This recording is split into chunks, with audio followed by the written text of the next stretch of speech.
Hey everybody, Tori here. I don't know, I'm going to give you all a minute to kind of see if anybody kind of got the memo. I'm just waiting for a minute to see if anybody jumps in. Hey, change it here to live. There we go. So hi Amy, hi Denise, just giving you a minute to kind of get, I feel like run down the hall, get into the room. So I'm in New York, and I have to tell you, there's like sugar. As I'm going to grab this for you, as only New York could have. This is like one of my favorites. Oh my gosh, it's marzipan. Hi, Catherine. Hi, Julia. Hi, Jill. Baby ZZ1. Hi, Holly. Amber, Sandra. Hi. Cruz Boston, so good to see you. Thanks for jumping in. I literally have been, I've been in New York since Sunday, and I've decided that I'm not 20 anymore, and that's really a weird feeling.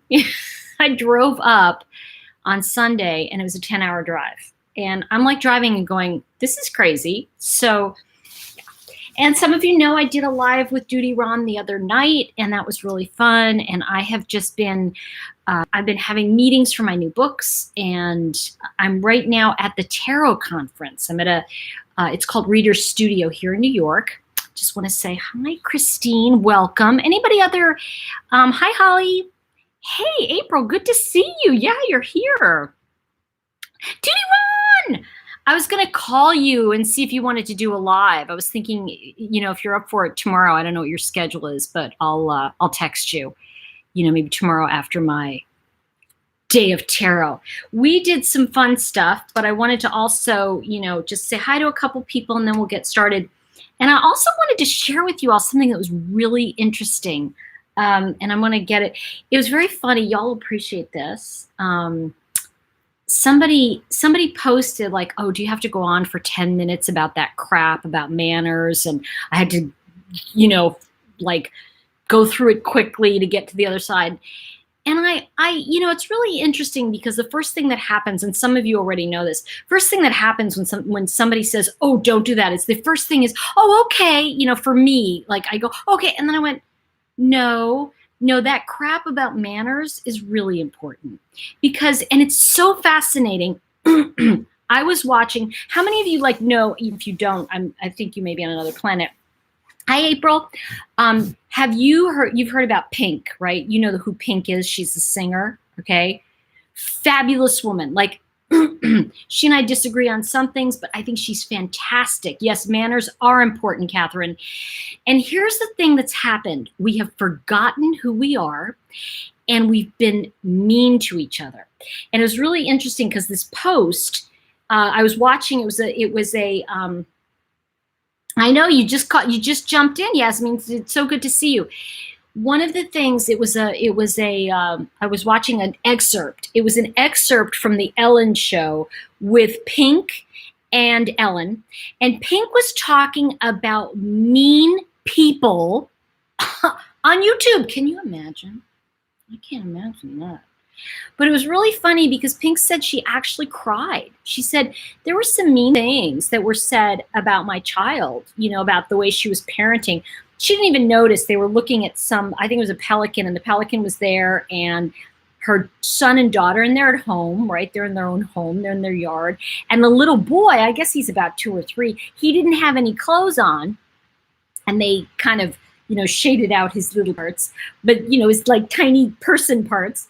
And people were just mean. She said some people were like, how could you let him run around like that? And she said, at first I was horrified and, oh, I'm so awful. And she said, I wept.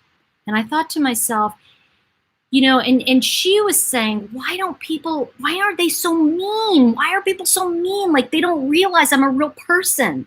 And I'm going to tell you something.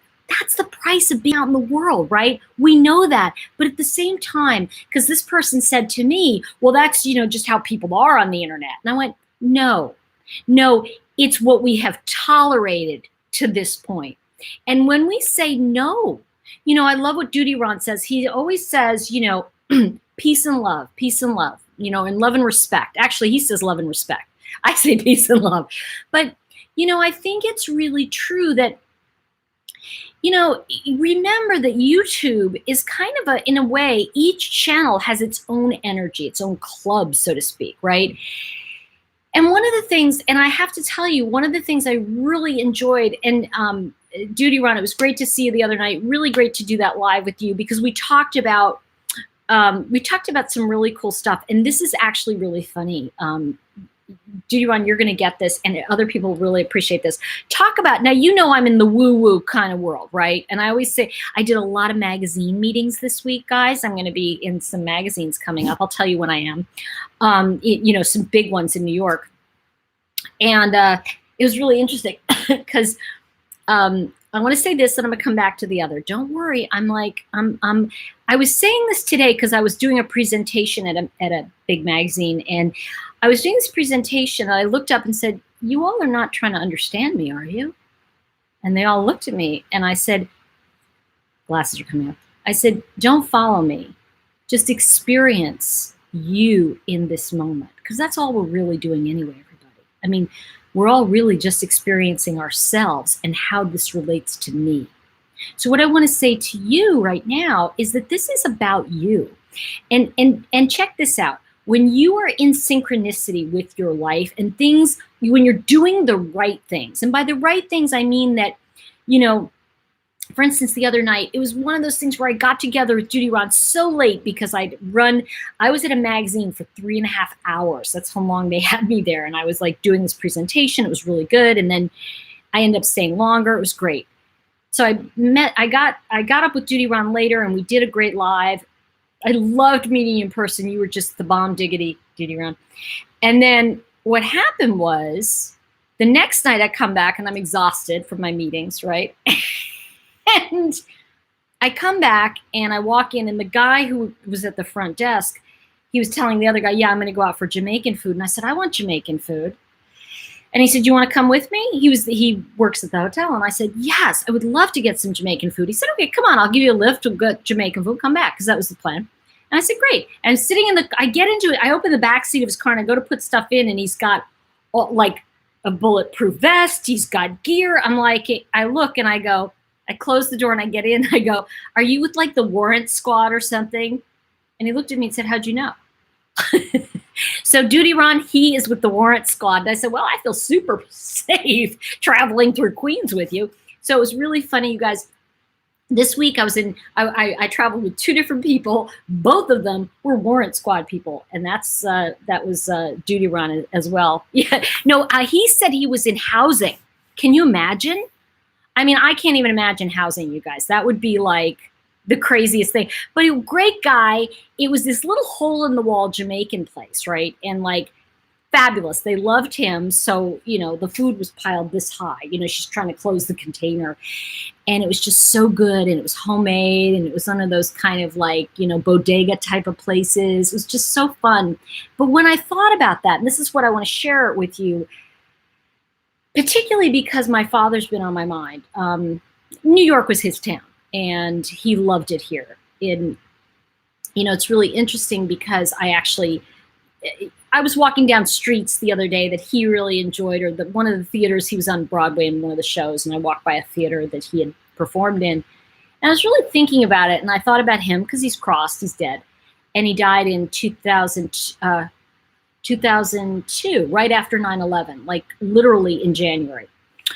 And from his window, he watched the towers fall. So again, synchronicity. When Duty Ron and I were talking, there are just a lot of synchronicities when you make friends or you feel that you've known someone a long time.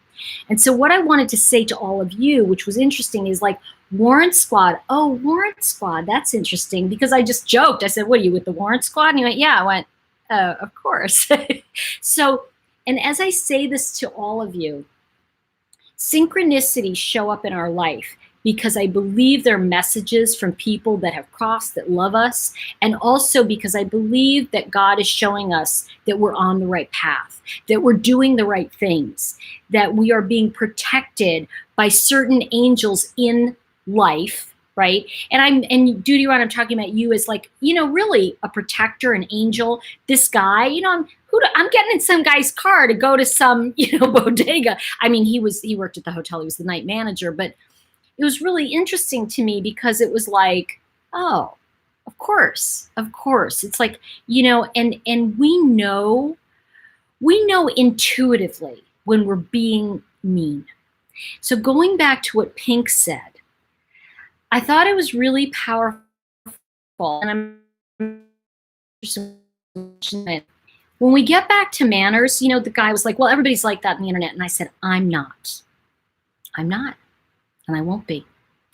And, it's really interesting because, somebody put on my feed about another YouTube person. And I actually really enjoy her stuff.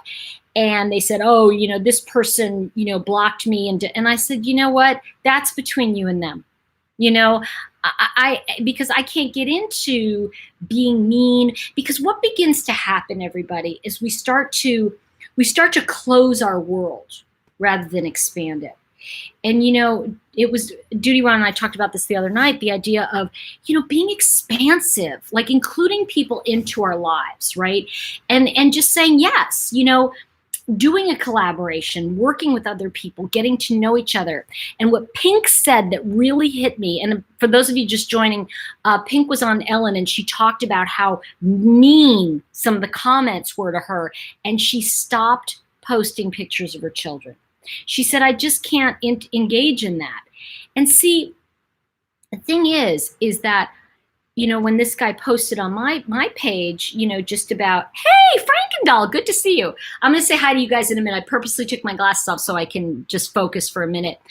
What I want to say to all of you is that, we really, I think we need to keep being reminded of manners, because not because we don't want to have them, but because we forget who we are. When we're not in our nature of, as Duty Ron says, love and respect or kindness to others, we're forgetting that even Pink, this famous singer, is crying. She said, I was crying after what people said about me as a mother. That's mean. And the thing you have to recognize on YouTube is we're right out there. We're interacting with you guys. So it's very different than someone who gets up and sings and you've gone and paid whatever to go hear them sing. And what I'm saying is that when this guy said to me, oh, do I have to listen to this again? And this was an old video. This was like and by the way, guys, I've only been doing this 10 weeks. I mean, really, if you think about like where we are in the scheme of things, and we were talking about this the other night, Duty Ron and I were, about, how, and let me see, because I know you're posting someone. He said, everyone, please, oh, thank you. Duty Ron, shout out to you. Thumbs up this video. Yeah, please thumb up the video. Boom, if you hit the like, it's great. Sensible crime. That's a great rule. Definitely, I try to exercise. Always good to step back and take a breath. Thank you, Sarah, for repeating that. When I'm about to say something online, I must ask myself if I would say it in person. It helps me be kind. Thank you, sensible crime. Really a great moment. The other thing I want to say to you is, for those of you that have children, I want you to think before you write something to a stranger. Would you want another 10-year-old child to say that to your 10-year-old? Would you really be okay if someone spoke to your child the way you're speaking to a stranger? And remember when we were little? Remember when little, everybody? Oh God, when I say little, I think of NK, right? Like little, and I'm like, oh, I hate that little. It's just in my head. But anyway, what I want to say, when I was little, I used to put my feet up. My mother would go, remember they'd hit your feet off the table. Hit your, where's your manners? And you know what? That's really true. Where are your manners? So, okay, so let's take a look. I just want to, thanks for being here. Bye, Sarah, take it easy. I've read to imagine that what you're saying is written all over your body. You've been led to imagine. Okay, Red Like Wine said, how would you feel about that? Let's see. I don't really get. Yay, Pascal, good to see you. Just want to shout out to a few people. Stefani, yeah, that's it. I know I always say it like that, right? Like, it's like that thing, it's actually a joke. I had my friend who's the angriest woman in America. She always says it like that. So let's see. Um, yeah, that's great. Wait and count to 10 before you yell. Then you can yell. It's like, what I think about is if I would say that to a 3, that's okay. That's no, don't. I didn't word it very well. I just didn't understand. That's all. It's fine. Let me just say hi to Karen, Sarah. Awesome, Sarah. Have fun at the open mic. Let's see. Yes, Pamela, Pink is a great person. And when I say this to you, one of the things that I think when I mentioned it, and instead of like blasting this guy or blocking him, I simply said, I disagree, because I think, and this is basically how I feel, the more we remind each other, of what manners are and how it really, because here's the thing, don't you want people to be honest with you?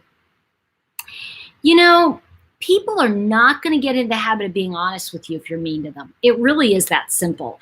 And in fact, you can actually drive somebody out of your life. Like, I've seen channels on YouTube close because they can't handle it. And somebody's like, well, if you can't handle it, don't do it. No, it's not if you can't handle it, don't do it.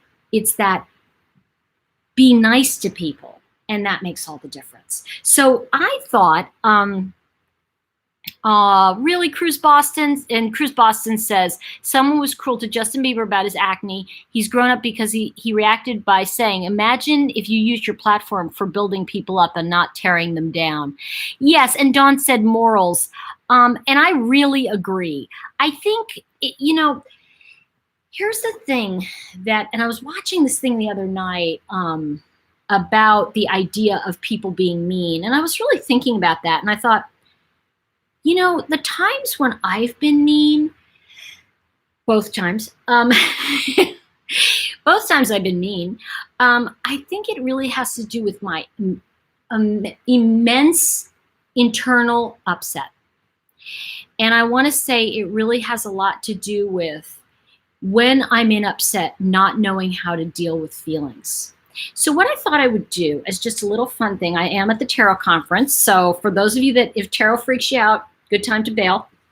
So what I thought I'd do is I thought I would just see, I thought I'd just, maybe if anybody has like an emotion they're dealing with, I might pull a card for you. Just tell me and I'll give you some insights into what's going on internally with your chakra. And by the way, your chakra is really less woo and more you. It's really that you have the answers inside of you. And what happens a lot of time is that, what I find is that we have the answers inside of us. So let me see what Letty's up to. Okay, let's start with, let's see. Letty, thank you for your honesty, man. I'm going to just, shout out to you on that. She said, I often catch myself wanting to be mean through the computer when I'm not at all like that in person. Dude, isn't that keyboard, like, what is that, a keyboard warrior or something? I get that way too, because it's like, and it's like, maybe that's not the smartest thing to say. So I found myself, being able to say to people, what's our slogan, kids? It's kind of like, mean what you say what you mean, but don't say it mean. And sometimes, and I want to be fair to people, sometimes if you're of another culture or you don't speak the language as well, you may be saying something mean and you don't know you're saying it mean, just because the way the words play with each other. So a lot of times if you post on my feed, I might say, hey, can you soften this? One woman used so many exclamation points, I promise her keyboard ran out of them. Okay, she probably is trying to do exclamation points now and she can't do them anymore because she ran out. She hit her quota on her computer exclamation points. And I said to her, I just wrote, can you say that without all of the caps and exclamation points? Would you say that so I would you rewrite that so I can hear it? And she did. God bless her. All right, I'm going to just, what is that? Amormia. Oh, hi. Okay, Letty. Okay, Kathleen, you're the first one that's coming up here. So I'm just going to say, Kathleen, you used a word, deal with fear. Awesome. Okay.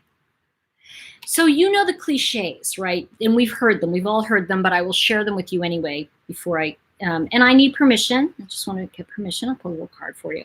Because this is about, and by the way, when we talk about our chakra, it's where in our body we're locking in energy. This isn't something I'm getting out there. It's something I'm getting in here. I'm really, and a lot of people say, oh, that's not God. Because if you're bringing white light down from the heavens and you believe in God, you are bringing in powerful information. That's what truth bumps are. That's what goosebumps are. When we relate to something that's extremely powerful and we're on the same page and we know something to be true, we get goosebumps. And I call them truth bumps because for me, they're coming from God. They're like this hit that like, you know, it was like when I got into the car the other night with the warrant squad guy and he said, yeah, I'm warrant squad. And I said, of course you are. And I just got these truth bumps because it was like, of course. So what conversation am I going to have with this person that is going to change things? And he and I had a very powerful conversation about fear. How interesting. So, okay. So this is interesting. So I pulled this card. It's a beautiful card. It's the Hanged Woman. And in tarot, it's the Hanged Man. But in this, it's a purple card. So it is in fact, if you bear with me, it is in fact a 7th chakra card. So let me make sure. Maybe it's 6th. Hold on. I always get it confused. So funny. I was in a meeting and I was doing the readings and I went, this is 6th. Oh no, it's 7. And they were like, okay. It is a 6th chakra card.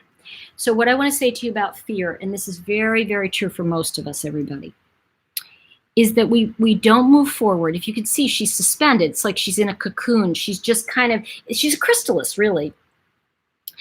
So what happens is this is about family of origin. This is about fear instilled in us from family. And what I want to say to you, Kathleen, is what comes forward to me. And by the way, this is really an information for everybody too. What comes forward to me in this moment is that fear is really something that your family taught you because they thought it was going to keep you safe. And there were a lot of things they told you that were frightening. And what they were trying to do was instill in you preciousness. And bear with me because I'll explain something. Ever since I was little tiny, all right, my dad, when he was alive, would say to me, you know, I'm not going to be here forever. And that always scared me. I was always afraid every time he walked out the door, he was going to die, right? Now, I yawn when I'm reading cards. It's just the energy. Anyway, now what that means is I was afraid of people leaving me, right? So what happens in that case is then I am always trying to keep people in the room with me. So it's always like this ongoing, hi, don't leave me. Now I don't do that anymore, but it was when I had that recognition. And when I was old enough, I think I was about 19 or 20. And I said to my dad one day, he goes, you know, I'm not going to be here forever. And I said, you know what? Can I tell you something? And he said, what? I said, that scares me. He said, what do you mean? I said, that really scares me when you say that. Is there a reason you're telling me that? Because I can't imagine why you would want to terrorize me since I was 3 years old by telling me you're not going to be here forever, because I am frightened. I am in fear all the time when I leave that you're going to drop dead. And he went, oh, that's terrible. I said, well, yeah. And he said, no, I guess what I'm trying to say to you is that I want you to enjoy the time you have with the people in your life. Enjoy the time I'm present. Enjoy the time that life has for you, because nothing is forever.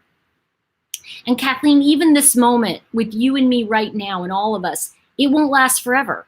This too shall pass, whether it's challenging or it's good, right? So what we want to get is that in those moments, being kind is what changes fear. And the first thing that will chase fear right out the door is being truthful with myself and being kind. And by saying right away, you know, I am scared. I am in fear. I am in fear about blank. And you know what? Where did I get that? So I want you to give yourself a second of like, whatever that is. Let's say I'm in fear about losing a child, losing a parent, losing a spouse, losing a friend, whatever that is. Well, the truth is that the only person that will never leave you is you. And the most important relationship you have is with you and God. And then after that, we can be kind to people. And I think that's why we're all fascinated with true crime, by the way. Because you see, we look at true crime as being, at least, and this is my own take on it, okay? We look at true crime sometimes as being something that, you know, for me anyway, it was something I witnessed in my life of like fairness and justice. And I really wanted to believe in justice. I wanted to believe that things were fair. And then one day I realized that they're not. And that really put me into upset. And I have to tell you, it's interesting because I was talking to somebody else about this, because actually it was my assistant today, because I've made like no money, by the way, this month on YouTube, none, zippo. And part of that reason, you know, like maybe a couple $100, not a lot, and certainly not, you know, anything that would pay bills. But the reason for that is because I get huge strikes every time I mention the Menendez brothers. Every time they strike it out, they demonetize the video, and it just, you know, but if I mention Chris Watts, it's perfectly fine. So it's really interesting because the reason I'm sharing this with you is my assistant said to me, you know, maybe you should talk about something else. And I said, like what? And she said, well, a new case. And I said, when I am finished with this, I will move on to a new case. And whether it makes me money or not, it's for me the right thing to do. So when we get to fear, you know the two acronyms, but I'm going to give them to you anyway. False evidence appearing real, and F everything and run. Those are the two, you know, F everything and run, fear, you know, and false evidence. Let's talk about false evidence. You know, I can't tell you how many times in our lives, and we're looking at, I'm telling you right now, we're living in a time when there is so much evidence out there that is not true. We think it's evidence, but it's not. And that's what I loved about talking to, I really loved talking to Duty Ron the other night about the Menendez case, because, you know, they've exhausted their appeals. I mean, really the only way, and I got some other information that was interesting, the only way these boys could even, you know, get out would be through a pardon at this point, a presidential pardon. But the governor of the state can appeal to the president, but it is only the president who can, you know, really pardon them. Which was, for me, and Duty Ron filled me in on that because they've exhausted their appeals. And I was really saddened by that, because the Menendez case always hit me because I was always so afraid in my childhood, not from my dad, but from my mom. And I think that, you know, when I look at, as we can see it now, energetically, we can look at them and go, oh my gosh, these people were abused, you know. Let me just see. Yeah, I think it's really unfair, actually, Dawn. I agree with you. And I think that, you know, the sad part is that I really feel they got an unfair trial. And a lot of people would disagree, you know, but I feel that all of the evidence, they weren't allowed to present the case they wanted to present, which was about the abuse, which they were allowed to present the first time, and then it resulted in a hung jury. The other thing that's going on that I'm finding very interesting, everybody, is, I think you know, this case landed between the first hung jury, and then the conviction for the Menendez brothers happened right on either side of the OJ trial. So after OJ was acquitted, they were the LA, what do you call it? The district attorney's office was under a lot of pressure. But check this out. Did you know that Jose Menendez actually oversaw the Hertz account for the company he worked for? So, you know, and OJ was a big spokesperson for Hertz.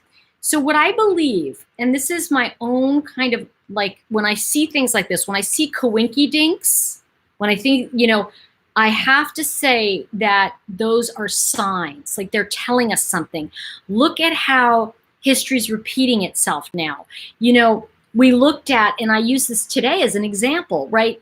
The Christine Blasey Ford, right? She said he did this. And then, of course, we believe her because we're living in that time, right? We believe victims first. That's the idea. Then we look for proof. But we don't, the idea is that we don't dismiss a victim's experience, okay?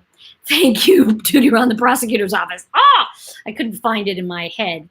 But what I'm taken by is here we are almost 30 years later, and it's frustrating because we can't find true justice. Like if that case were tried today, I think we would find a different outcome. I think we'd find murder 2. I think perhaps manslaughter. I think we would have found a different right now with some of the criminal justice laws. Now I know that that Trump signed into law the Criminal Reform Act. I have not read that, so I don't know enough about it.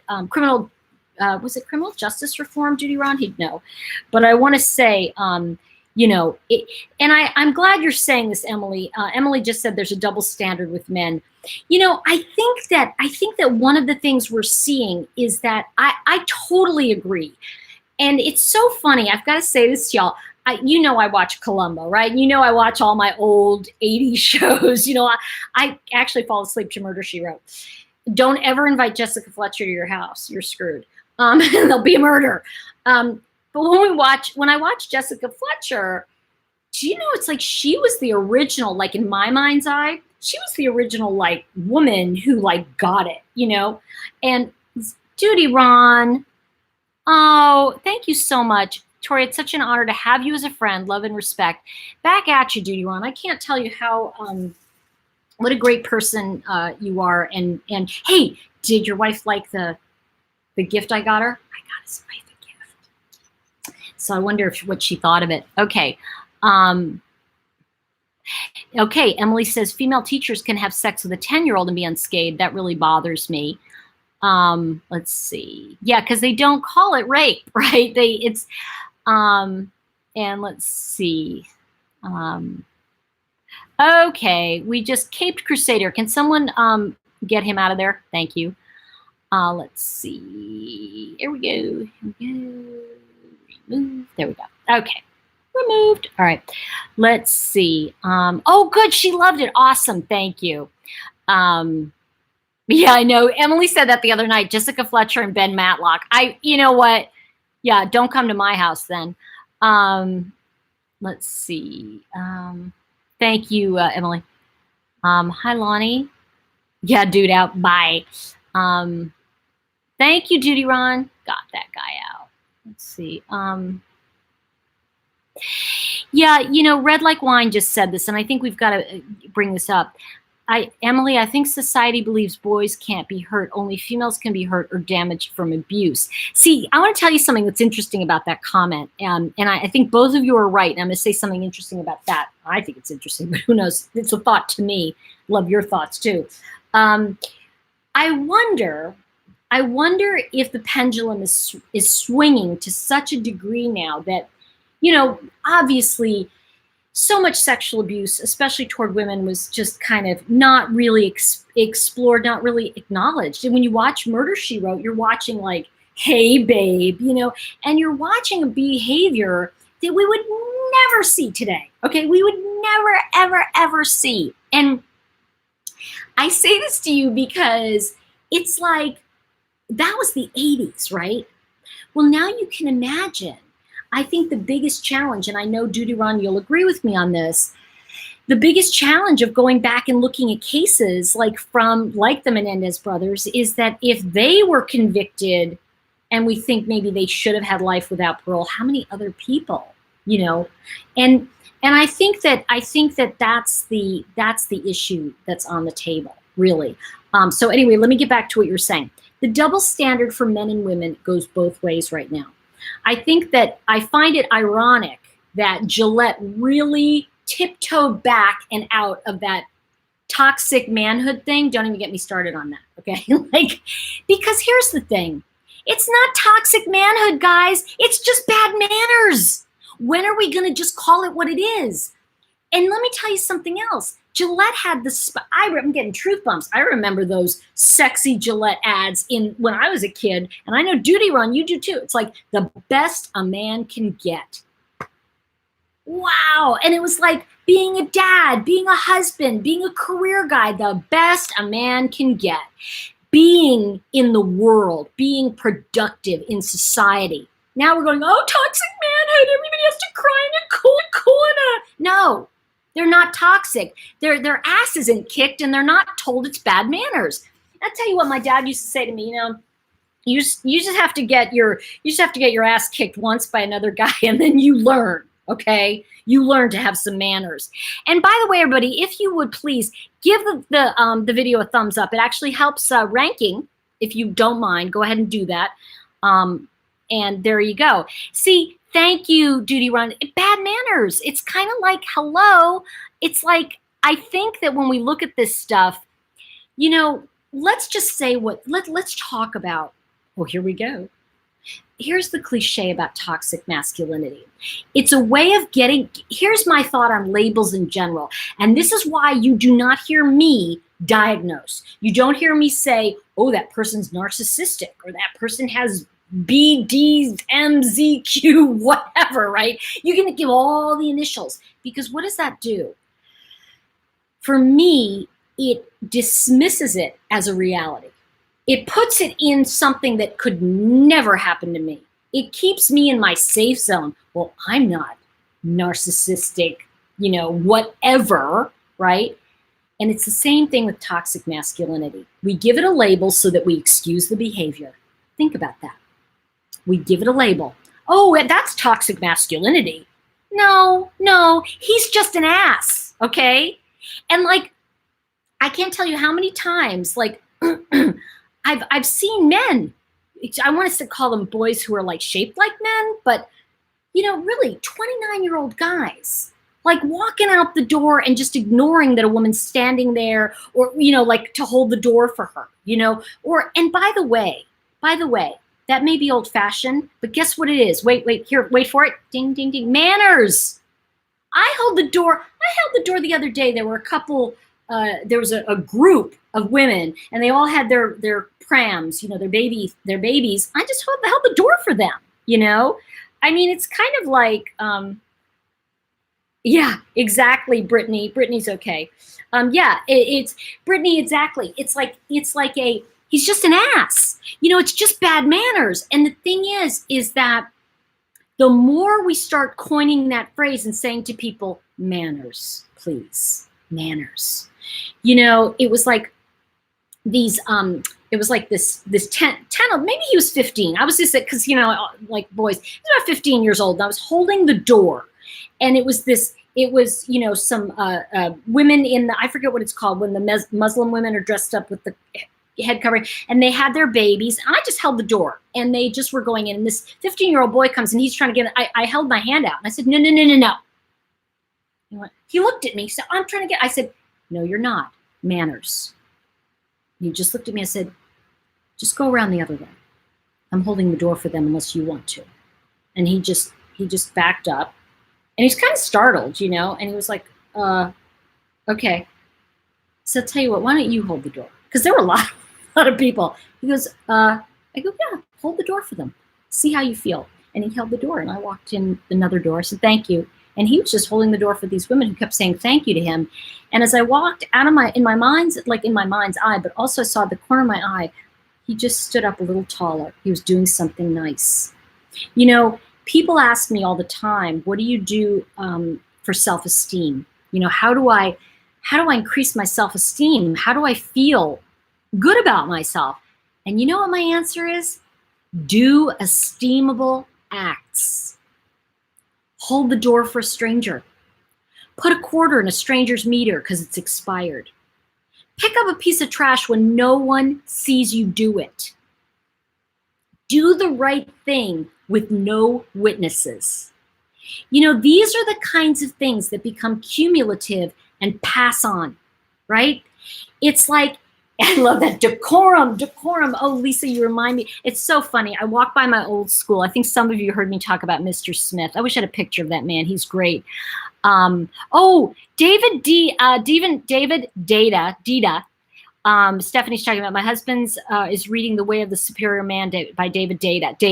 It's about a man embracing feminine energy and appreciating it. David Data does a lot of work on the masculine feminine, and he supports the warrior energy in men, and I think he does great work, by the way. Self-esteem, I was talking about something. I don't remember. If you remember and you want to hear, just let me know. Let's see. Oh, the trolls are out. Yeah, because they're not asleep yet. It's like they're up. The thing I want to say, let's see. Oh, okay. Wow. Where did you get that? It's really great. Good for you.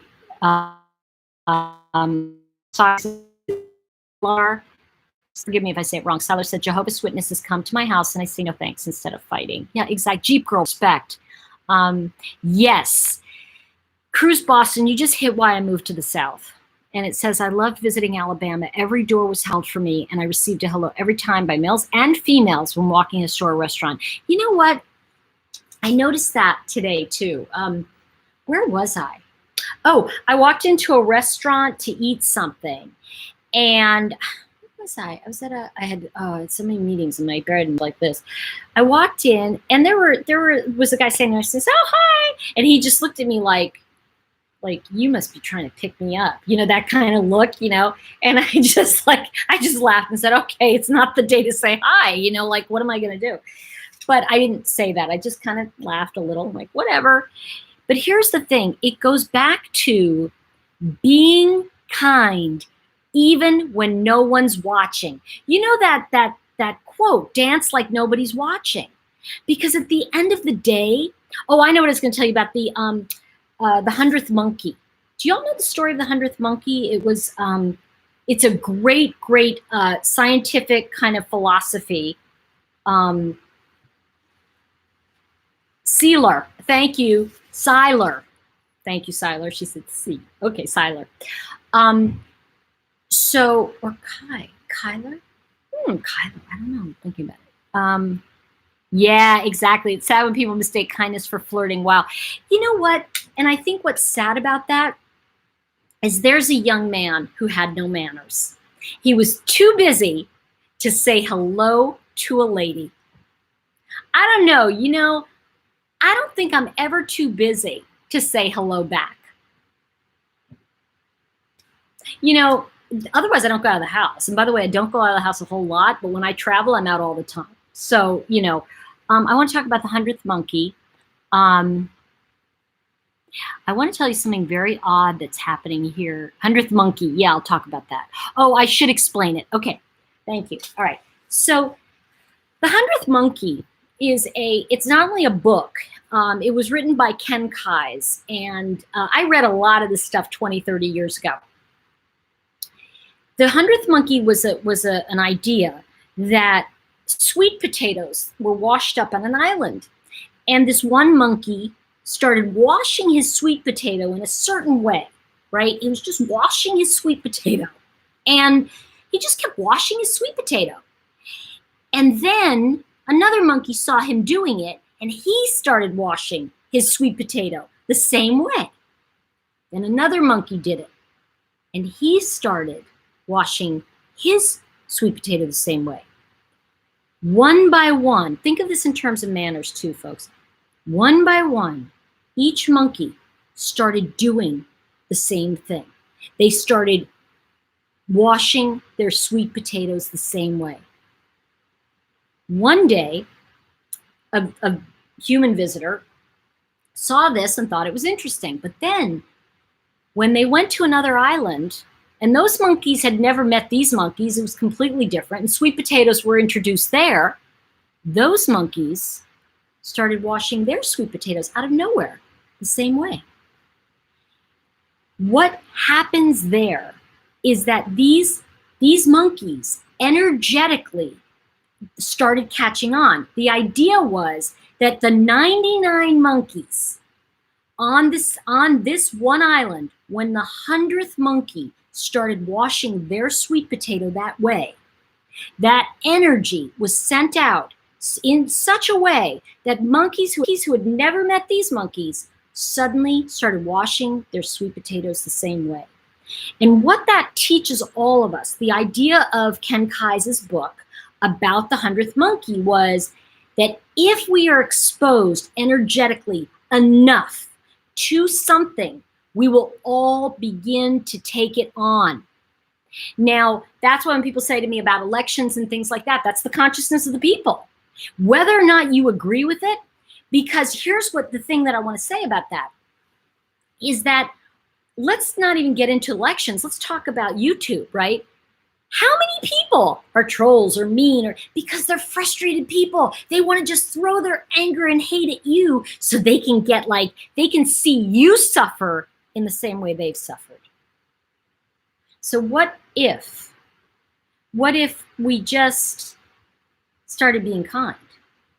What if one by one, we just didn't engage in that and we just say, I really don't engage in this kind of conversation. I see that you're in upset and I can't engage in it, but I wish you the best. And somebody was saying to me about this other person on YouTube and how this person's an idiot or whatever. And I just said, you know what? I respect all creators. I may not watch their channel. I may not dig the material, it may not be my thing. I mean, for example, I may not watch something on, I'm sorry to be wrong. I may not watch something on the Mets. I may not watch something on I don't know, the migration of birds in Antarctica, or why things are melting. I may not watch those, but I respect those people. I may not watch things that are like conspiracy theories or UFO things. And you'd think that because I'm into spiritual stuff, right? Not necessarily. I believe that spirituality should be practical. I believe that, if you're going to go to church and then get out of church and cut somebody off on the road, that to me is not practicing the principles that we're here to practice with each other, which is to raise our consciousness. So if you want that 100th monkey energy, you've got to do it, and every single person counts. See, this gives you more power than it takes away. Every time you do the right thing, you feel empowered. Am I right? Every time, when I hold a door for someone, or when I get somewhere early and I set up chairs, or something else that I always did was I would get coffee in the morning for my assistants. When I had a company, I got a company Starbucks card. So if I wasn't there, they could go get, their own coffee. Because that's the way I want to be treated. And so it really comes down to when I treated people that way, they, two of my employees went on. One is running his own studio, his own company now, and another one is actually the head of a division. And both of them have said to me, I went and I'd go get the Starbucks cards and I leave them out for anybody who wants to go get coffee on me. And I learned that from you. And sometimes if we just do something that's outrageously kind, when they said rhyme the acts of kindness, okay, fine. But I say be outrageously kind. Be the person. Truth bumps, guys. I used to always love to do this. I would pull up to a toll and I would pay the guy's toll behind me. I could just pay his toll, right? And this was before people were doing it. And because, that was on the Florida Turnpike. I forget, maybe it's Florida, where you knew the toll, it was maybe Garden State Parkway. It was that's 50 cents, that's $1, whatever. And so I'd give sometimes I'd even do here's $5. I know one time it was $5 because it was pay for the next 4 cars. Okay. And just say, I said, have a great day. And can you imagine what those 4 people then had to talk about at dinner that night? They were talking about something that lifted their energy, something that was wow.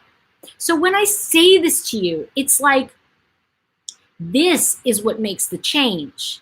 It's that 100th monkey consciousness of, oh, if I think this way, if I start doing this, let me tell you something, everybody's a copycat. Everybody, and that's the tendency, right? So what we want to do is do the right thing no matter what, no matter where we are. So when I say that, I hope that makes sense to all of you. Let me take a look at this. Oh, you were not tardy for the party. You just showed up. Party just started. Laura just said, my hubby pays tolls all the time. Yeah, it is true. What was tragic? I missed it.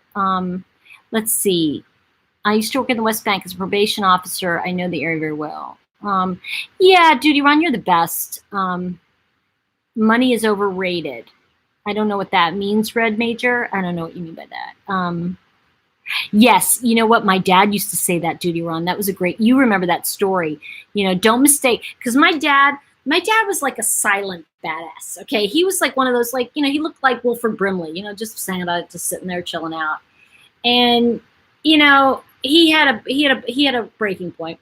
And if you reached it, you weren't too happy to be you. Because he would just say, don't mistake kindness for weakness.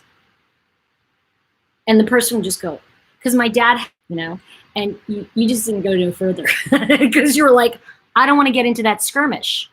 Let's see. Yeah, it's so true. So a couple things I just wanted to, here's the thing. Stacy just said the golden rule seems to be forgotten or not taught these days. We don't say it enough, Stacy. Here's what's happening. We're not saying that. We're saying people don't do it. So rather than say, remember the golden rule, do unto others, because you see, the young people don't hear it. Instead, the older people got into a habit of saying, and let's look at this historically too, energetically, young kids today, they don't appreciate anything. And then we got into the habit of saying they don't have manners. But you know what? Every person, you know, energetically, for me, that doesn't have manners, it's my job to have super manners. Because what happens is, it's like I give them a chance to see how to behave. You know? And I think that's true. It's like, and you just saying that is such a great thing to remind us all of. What's the golden rule? Do unto others as you would have them do unto you. Now, when you want someone to get onto your page and speak to you like you're dirt, you wouldn't. And most of the time, those people have 0 followers. They have they're like some kind of like little orange, you know, thing with no picture, with no image, and they're hiding. And they're hiding because, and I'm going to say this, which is, I really feel that they're hiding because it's the only way they can get their anger out. So there you have it. And I want to just, let's see, be the yin to that yang. Oh, April Teasy, great. Sensible Crime said, I believe that a lot of the angry behavior stems from the Watts case. It brings out the worst in people. You know, the thing I want to say about the Watts case, I think I've got water here. Yay. Okay.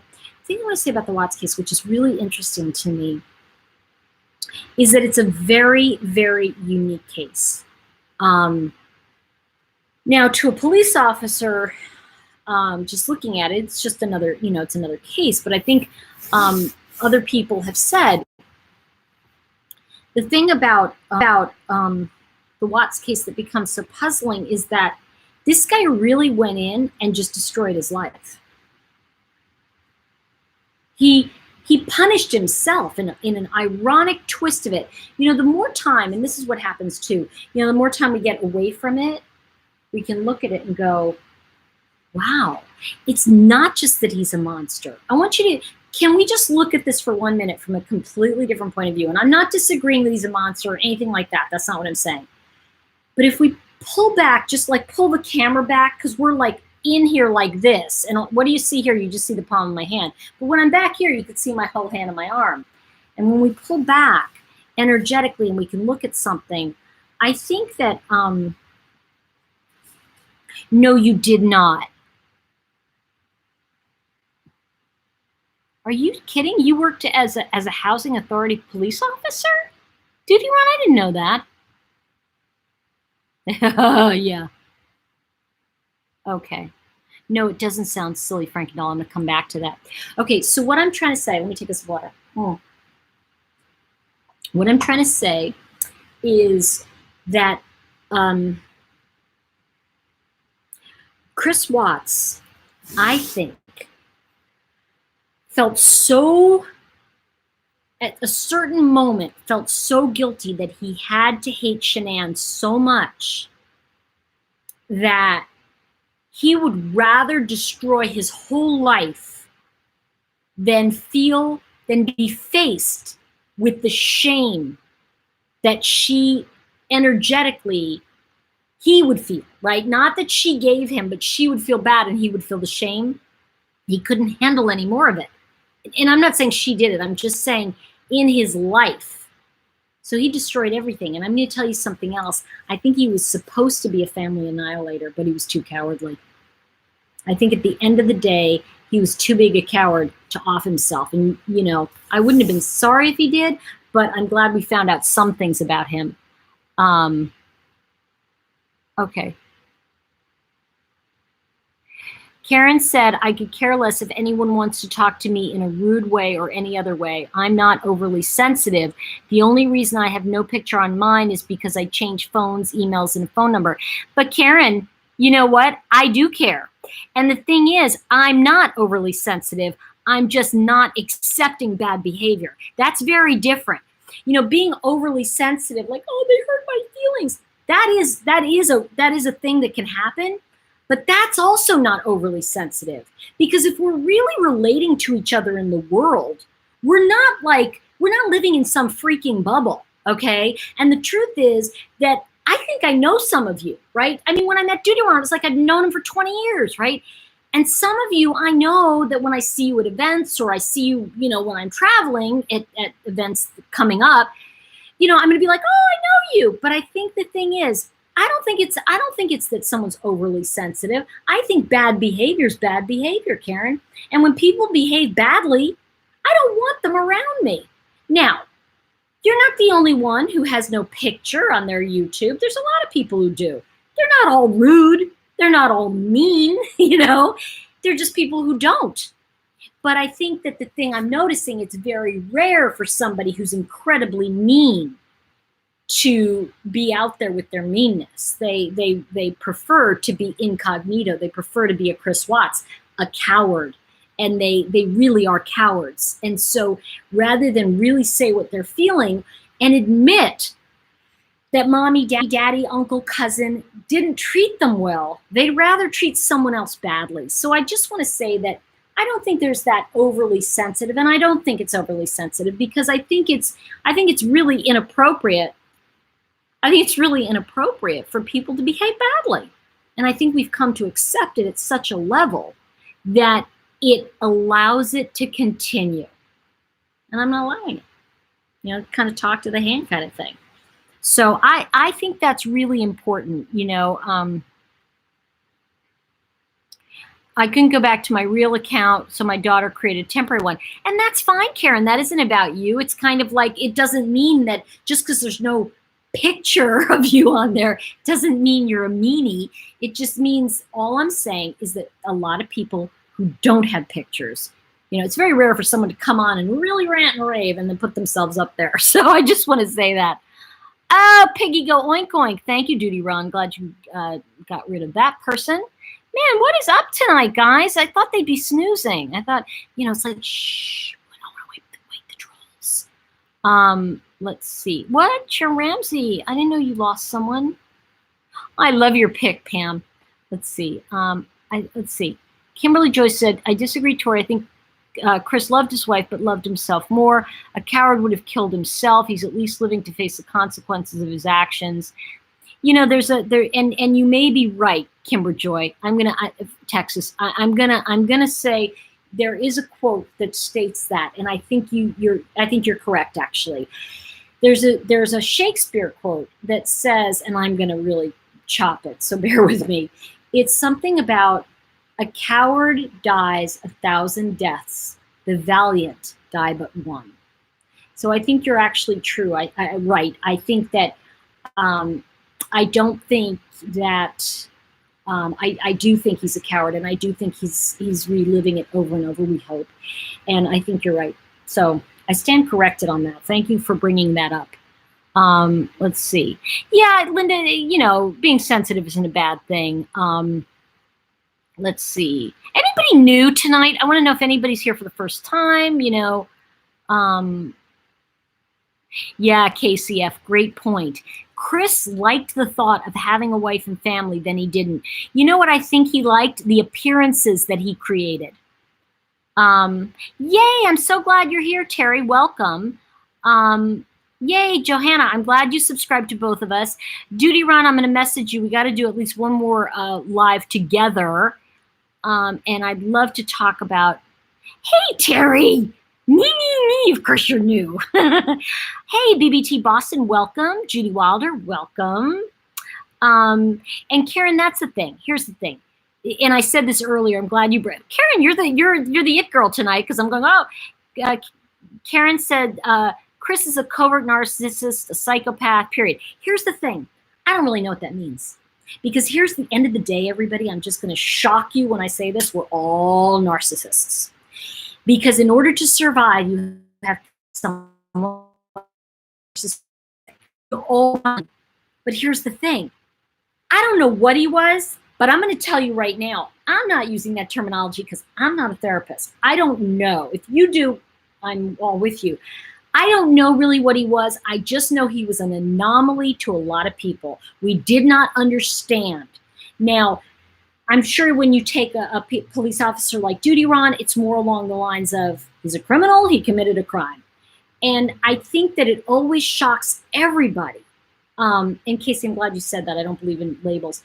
I think it shocks everybody when when someone who has never done anything wrong suddenly does crazy. And I wanted to say something about what you said, Casey. I don't believe in labels. I'll tell you why labels I think are dangerous. Is it goes back to the BS of diversity, right? Because I talked about this the other night. Diversity and labels separates us. Inclusion makes us say, wow, we're all in this together. And I'd rather feel that people are included because they're good people rather than exclude people because I'm trying to be diverse. See, because that to me is like you're automatically sectioning people off. So I think I had one of the best talks the other night, by the way, and I want to say this to you guys because we're doing the tarot conference here, and one of the gals, she's actually in criminal justice, a black woman, fabulous, and she actually went to school for criminal justice, and now she's a psychic and she does tarot. Really great gal. And I asked her about that. I said, what do you think about the diversity thing? I said, don't you want to just feel included, And she said, I've got my style, and she does her thing, right? And she said, I don't want you to act like me. I want you to be you because I find you entertaining just like you find me entertaining. And I thought, wow, isn't that great? That to me is being open-minded. And that's being open to other ideas and thoughts. And she was talking about some things. I was like, how do you feel about, criminal justice reform? And I want to try and get her on a live with me before we go. But I mean, it's really interesting when we have those open conversations and it's not like, oh, I can't say that.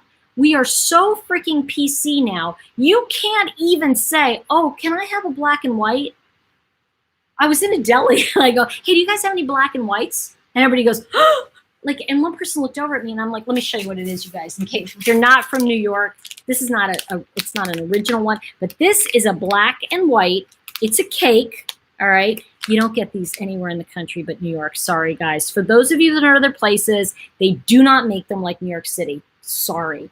And the other thing they make in New York, LT Mitch, thank you for the super chat. There's the Duty Ron heart. Duty Ron does a heart. And by the way, DUTYRON, he has his own channel. Please go over there and subscribe. He's got great stuff. He's always talking about interesting parts about real cases, real crime, fabulous. And he just followed the Karina Ventrano case, great case. He's always onto something new, so just check him out. LT Mitch, thank you so much for the super chat. It's really, really nice when people do that because it's been a rough month because all of my videos were demonetized because I was talking about cases apparently that I wasn't supposed to talk about, like the Menendez. It just all of those got demonetized. I don't know, whatever. I don't care. I'm still doing this. Okay, and here's the other treat from New York. You guys ready? I grew up on these. That's why I was a chubby kid. Do you know what that is? It's called the hematashin. Oh my gosh, right? Aren't they your favorite? I could just I want to just smell it and sit with it. I want it to be my friend. So this is Fabu. And then I think I showed some of you earlier, those of you who are here on the early end. This is my favorite ever. Only place you can really get it well, like made fresh, is Ferraro's in Manhattan. But this, I don't know if you guys have seen this. It's a marzipan cake. Forget about it, okay? I would be 500 pounds. I'd be eating so much of them. So there you go. Okay, those are my favorites. Oh, that's what happened the other night. Yeah, maybe. Yeah. You know, I think you're right, Judy Walder. Some things are just inexplicable. Oh my God, you're so funny, April Teasy. Oh my gosh, that's so funny. This symbolic cookie. Black and white, living in harmony. Yeah. And there's the black part, there's the white part. Let's see it. Okay.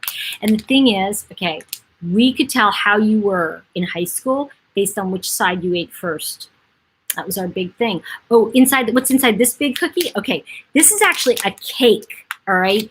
It's like a cookie cake, so it's not crunchy. It's like underneath, like it's got a layer of chocolate, yumbo, okay? And it's like old-fashioned chocolate, but like old-fashioned chocolate that you'd get on the old Entenmann's, now it's all made with corn syrup. But this was like the old-fashioned kind of chocolate. And then, who's laughing? Don's laughing. I know. Stacy, don't you want the bagels? There's a place called Essa Bagel. Best. Okay, so the white side is the vanilla frosting. It's good vanilla. You know what it is? Do you know those tastes of childhood that you all have? Like some of you grew up on Ho-Ho's or Little Debbie's or whatever that was for you. Mine was Funny Bones, and they don't make them anymore. I got so addicted, it was crazy. I know Seinfeld is really good. Great show. You haven't seen that cookie cake before? Oh my gosh. Okay. All right. And then I found this tip. Seriously, do you know what I do? I take pictures of this food. I did too. I ate it down the middle. Duty Ron. Okay. So I found this. It's like a new thing in New York, apparently. Look at that cookie. Seriously, with chocolate in it. Okay, so what I do is I put all the treats that you can only get in New York on the like on the table, and then I take pictures and I send it to friends who don't live in New York anymore, and I go because they can't get it anywhere. So this is a new one. It's called Sam's Sweet Sam, and look at that little chocolate in the middle. I'll let you know because we're gonna know, you know. Not right now, because I'm not going to eat it on camera. It's kind of tacky. Oh my gosh, Dawn, candy cigarettes. I remember those. Do y'all remember them? There was either gum, and it had all that powder on it. Tasty cakes. Those were so good, Maureen. Oh, I'm so sorry, Alice, that you're catching us when we're talking about treats, not crime. But it is a crime to not have them in every city. I will say that. Who did you watch on Johnny Carson? Watch this. Specials, but no. Oh, Seinfeld. Okay. Yes, sensible crime. That's what I've been saying all along about Chris Watts.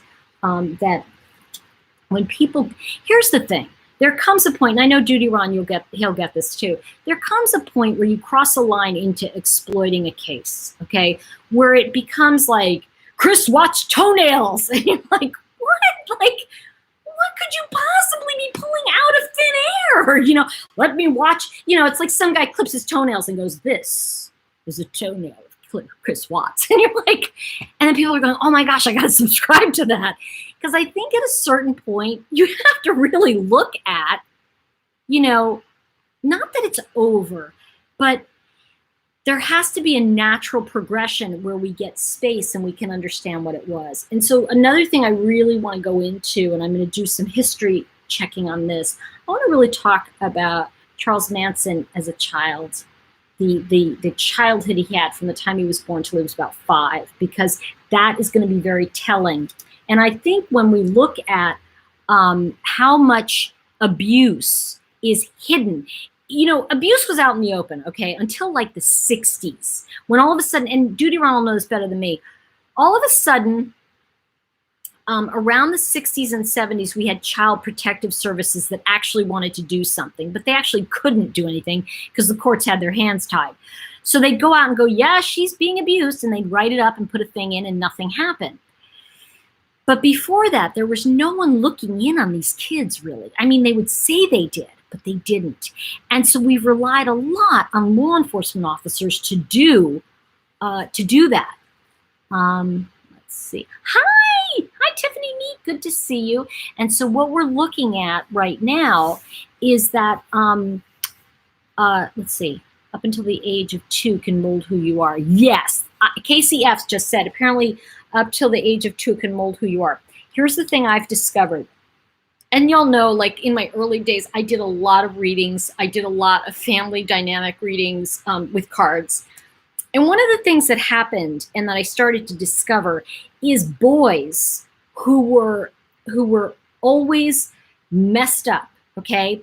They had their most traumatic experience between the ages of 9 and 13. A mother died, a father died, someone left them.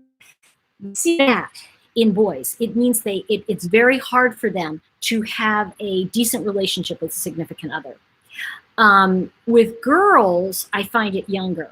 I find that the women, I need to grab water. Okay. I find that the women, it's about 8. Anywhere between 6 to 8.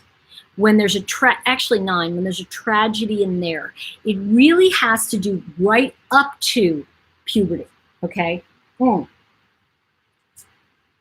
That's kind of where I'm seeing that women have trouble. And also, the other thing is that energetically, going back to children, you know, the thing is that with Charles Manson, for example, there was so much trauma that he went through, and I am fascinated by that. I've also uncovered more recently, just so you all know, a lot more information on Jose Menendez, the boy's father. So I want to do some stuff on that because there is a lot more information about him out there. There was some suspicion that he was skimming off the top. So it'd be very interesting to find out more about that. Also, just to validate some of you who've been asking, because I have a couple of the Q&As that I want to just tie up before I wrap up here. The first thing is that, yes, O.J. Simpson was in the same jail, not cell, but the jail, being held at the same time the Menendez brothers were there. So they did actually cross paths. And I think it was Lyle who encouraged him to plead guilty. And O.J. said to him, no, I can't, because I can't say that I did it because my reputation will be ruined forever. Well, you know, I'm so sorry that you got acquitted and your reputation was so intact. So that was true. Manson definitely, they believe he was schizophrenic. I think that, let's see. Yeah. And, you know, it's interesting when you talk about emotionally unavailable people. I think it's people that do not know how to have emotions, or they don't want to be shamed for having them, you know. Thank you, Trees. Is it Trees? Veltoven. Great to see you. Thanks for being here. Let's see. If he was one to label, LOL, Charles Manson narcissistic. Do you know what? Manson was so many things. I don't think anybody knew what he was. But the most fascinating thing that he was, for me, is that he was really able to take these girls who had come from well-to-do families and mind game them. Fascinating. Then when we look at, you know, the idea of maybe coming from a well-to-do family wasn't all that much privilege. You know, we can look at the Menendez brothers. I remember people used to say to me, oh, you're so spoiled, you're an only child. I'm thinking, oh, you have no idea how lonely it is. Like, you know, because people don't understand. I want to kind of bring it full circle a little bit with the idea of loneliness. Scott, so good to see you. Thank you, Dawn. Let's see. Manson was alive during the drug scene. I agree. Yeah, the deal with those kids, I know. Can we order these treats online? You're gonna crack me up. Let's see. I think you probably can. Yes, Tori, my dad shamed our emotions. Oh, is it Edie Lorio? Okay, welcome, Edie. Edie says, yes, Tori, my dad shamed our emotions. I imagine that's how he felt as a little boy when his mom passed away. Yeah. And thank you. Amy just said Manson, she's referring to Predator. Yes, yes.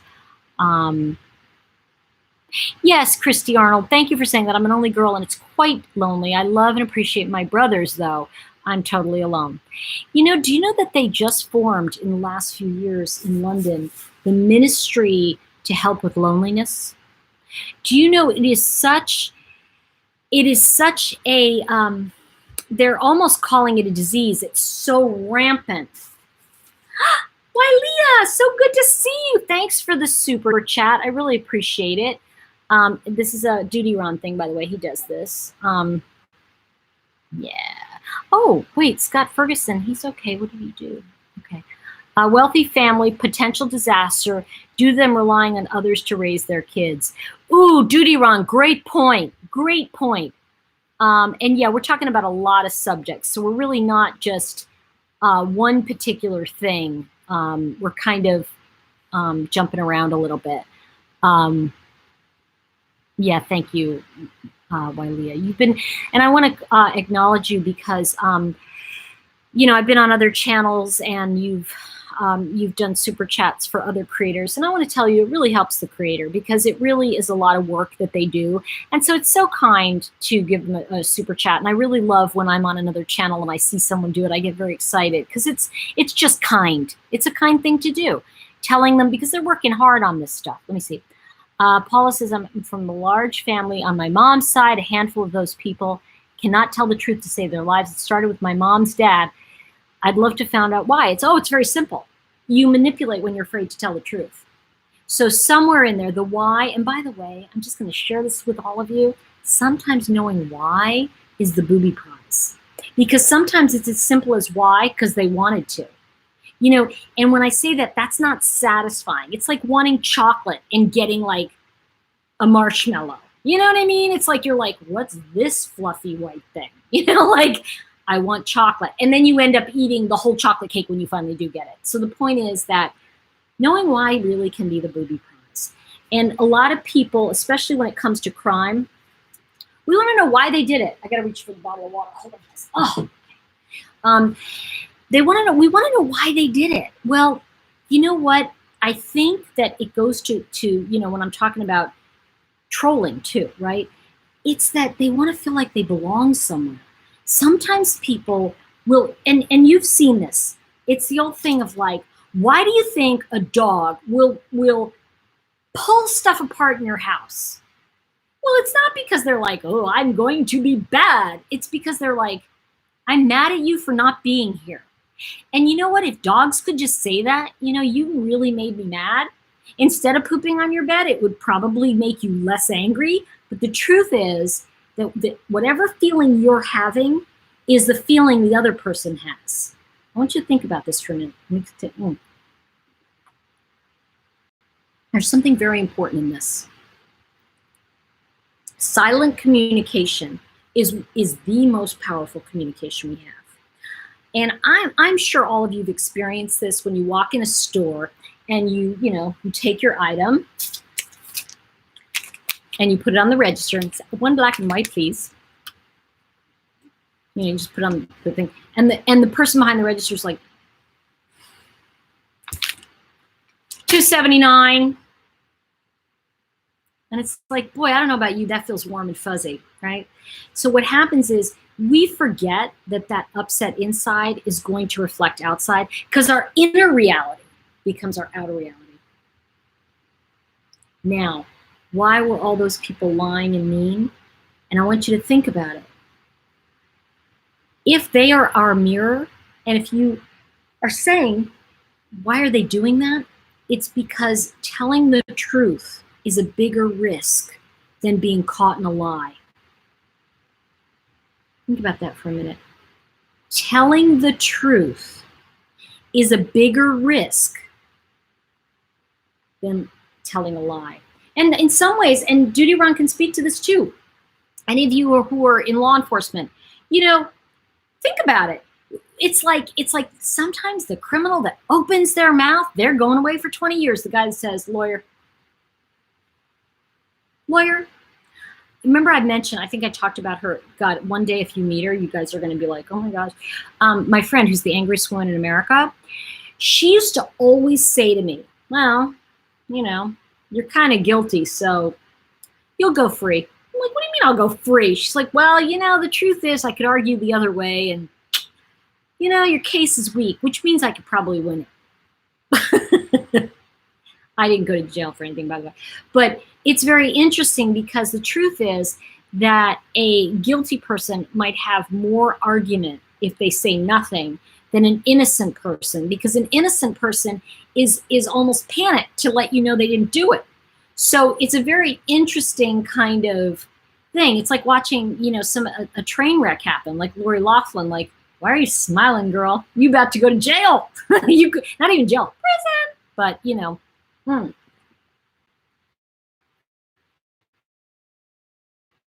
Yeah, too. Let's see.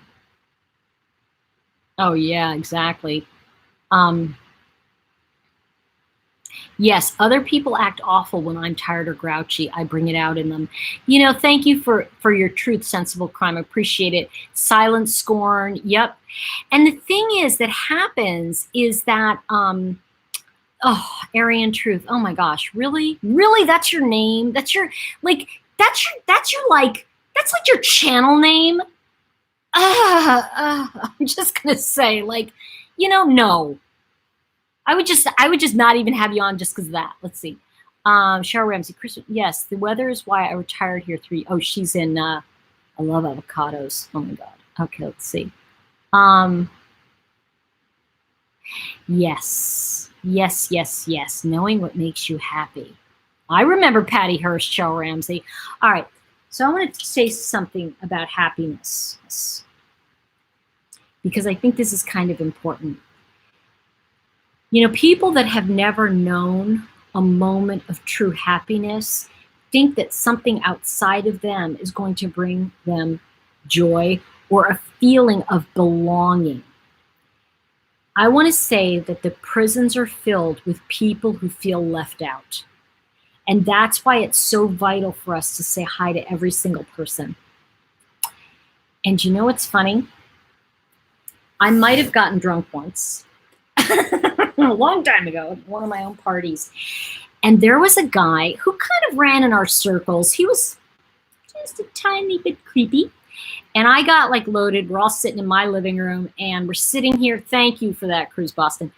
We're all sitting in my living room and people were we're talking about serial killers, right? Or people amongst us who are creepy. And I'm not going to say his name, but I go, well, like Lou over there. And everybody looks at Lou and Lou's like this. And I'm like, you could be a serial killer, dude. You say nothing, you're silent. You're kind of scary because we don't know what you're thinking. I mean, you're the kind of person, if we piss off, you could go get an axe and kill us all. And he went, yeah, I could. I stopped hanging out with him after that. But the point I'm making is that being kind, I was a little snarky in the old days. And that you can, by the way, you can be snarky in person with your friends, right? You're going, really? And it was really funny because somebody the other night posted, because Duty Ron and I did a live together, and they said, I think he was blaming you for being late. And I was like, what are you smoking? He was joking around. He was like, really, dude? But sometimes we become so hypersensitive to things that we can't even joke anymore, right? We can't even go, The point I'm making is be nice to everyone. Be nice and be kind, because you could be that straw. You could be the straw. And when I say that, you know what that means, right? Straw that breaks the camel's back. Because you know what? We don't know what's going to drive that 13-year-old to hang themselves with a belt. And why do you think there are so many a friend of mine who's from London said there are a lot of knife killings in London. I said, well, if you had guns, there'd be more gun killing. She was like, no, that's not funny to her. I'm like, well, I'm just saying, but think about it. Knife killings, like stabbing strangers, are like, that's really personal. You're getting up in somebody's face to do that. So what I want to say to you is be nice to people. Because that person, I'm not, look, a predator and crazy is crazy, okay? When you have cray-cray, they're cray-cray, and there's nothing you can do about that cray-cray. You might as well just write cray on, okay? Crayon, that means they're on, okay? So you stay away from them. When the cray is on, you go the other way. I love that. Do you know what I used to believe too? Hey, Joey Brooklyn 67. What's up? He's in the house. Everybody, if you would. Joey Brooklyn, you can see him here. Joey Brooklyn _67, BKOYN. Please, please, please go over to his page if you would and give him a like. And the reason I want, and give him a, subscribe. The reason I want you to do that is because we're trying to get him to a certain amount so he can monetize his channel. I think that's what it is. Or so he can do, so he can do live chats. That's what he wants to do. So if you would, that would really help him out. Peppa Pig, I don't want to. Okay. Then don't. Let's see. He got a plan for women's who? Raul Gunter. I have no idea what that means. Okay. I guess he just got. Thank you. Listen, you know what? Don't mess around with Cruise Boston is all I want to say. And Peppa Pig, keep an eye on that one. Okay, let's see. I want to, yeah. Okay. Kelly, I want to be nicer to people. The writer or impatient people. The ruder. Okay, the ruder. A lot of times the whole attitude changes and they start tripping over their words to apologize and the energy completely changes. Yeah, I think, sometimes it's just as simple as saying, I get it, and that's fine. And if somebody's really rude, I just kind of look at them and I just say, not on my watch. Okay. And they're like, what? I'm going, no, not in my space. I was on a call, believe it or not, I had to call the IRS again. Called the IRS and I got a guy that was like, yes, and what's your date? And I just went, click, called back, got somebody who was nice. So let's see. You know what? I'm going to give you all an exercise for tomorrow. Let's try this. Let's just try this tomorrow. So when you go out and if you see anyone in a uniform, okay, be courageous and say, I just want to thank you for your service. And see what they do.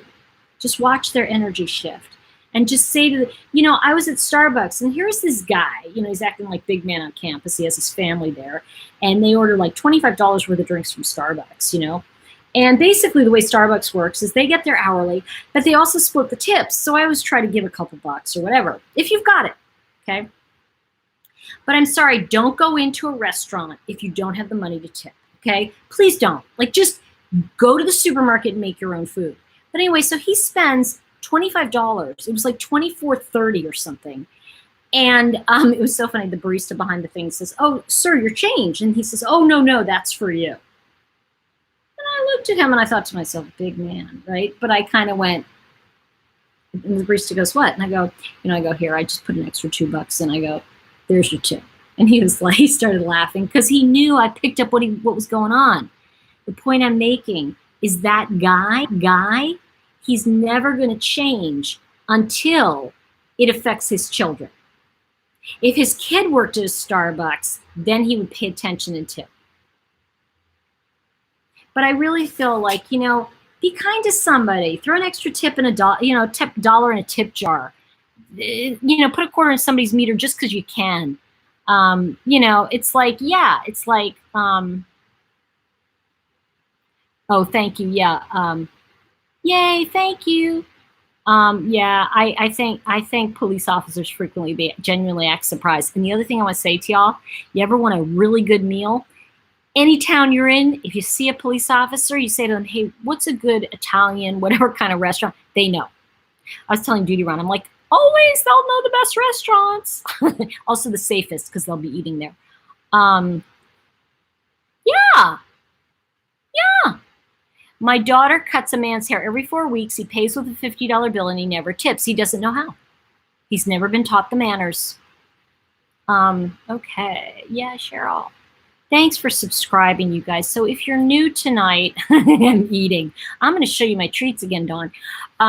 Please give the video a thumbs up if you can.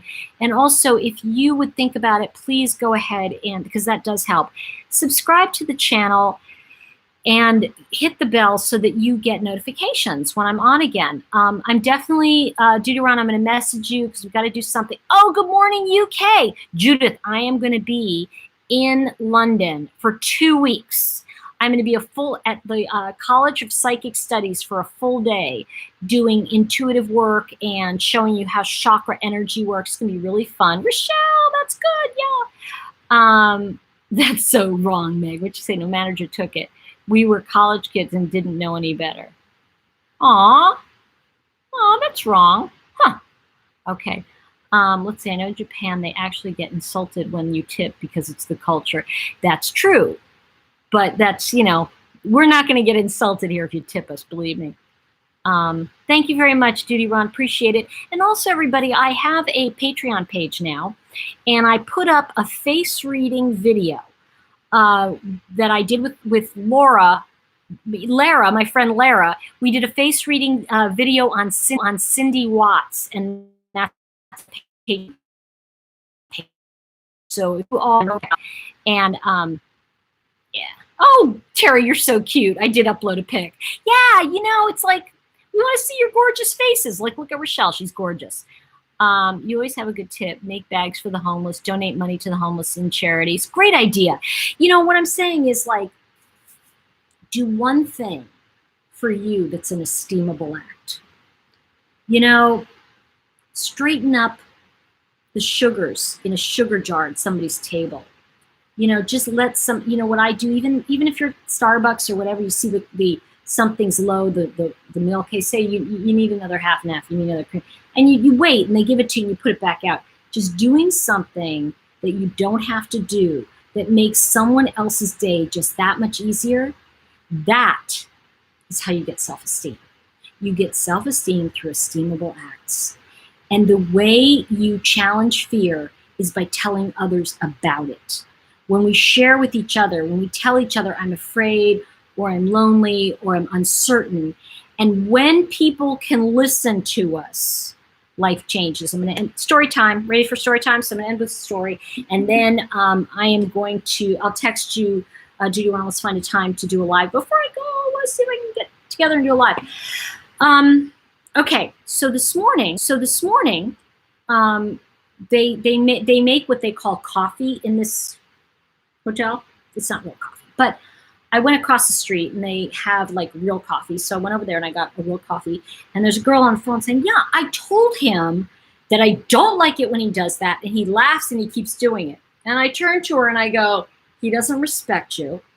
And you tell him that this is important to you. And then you watch his behavior and stop complaining about it. She looks at me. I go, stop complaining about his behavior. He's not for you if he's not doing something that's respectful and loving toward you. And she went, that's how I feel. She put her friends out all. She goes, that's how I feel. I go, it's true. Follow your instinct. Bad is bad. Mean is mean. Thoughtless is thoughtless. And if you think getting that ring is going to make you feel better, forget about it. It's going to be another 5 years. You're going to be miserable. And she was like, oh my gosh, you're so right. And I go, yeah, bye. She was like, oh my God, I love you. I saw her later as I was leaving the conference, and she's like, you know, I'm really taking your advice. And I said, well, wait a minute. Before you break up with this guy, what percent are you at? She said, what do you mean? I said, are you at 100%? She said, no, I'm at like 80. I said, you're not ready to break up with him. Until we get to 100, we're going to yo-yo and go back and go back and go back. Never leave something till you're finished. And I once had a boyfriend, I was telling her this. I once had a boyfriend where I knew he wasn't forever. And I looked at him and I said, you know, the truth is that I really want somebody who's just going to be crazy, nutty, cuckoo about me. And same for me, right? But this isn't it. However, I don't want to break up because we're fighting. I want to break up after we've worked through some of the issues that we have. He said, fair enough. We broke up three weeks later after we got through the issues, and he's still a friend of mine today. And I was there when his sister died. I mean, really, this is the kind of thing when you behave, right, and when you're kind to each other, you just get so much further. Ooh, what helps cancer patients? Let's see. I donate. Oh, platelets. You are such. He gives platelets. Judy Ron, you're such a good guy. Aw. My mother, when she had cancer, she said, oh, Judy Ron, yeah, I forgot your dad. All right, guys. Well, I am going to say to all of you that, yes, be mindful of the work you create for others. Yeah, you know what? Great men are out there. And Catherine, the only reason we get great men in our lives is because we demand it. And I don't mean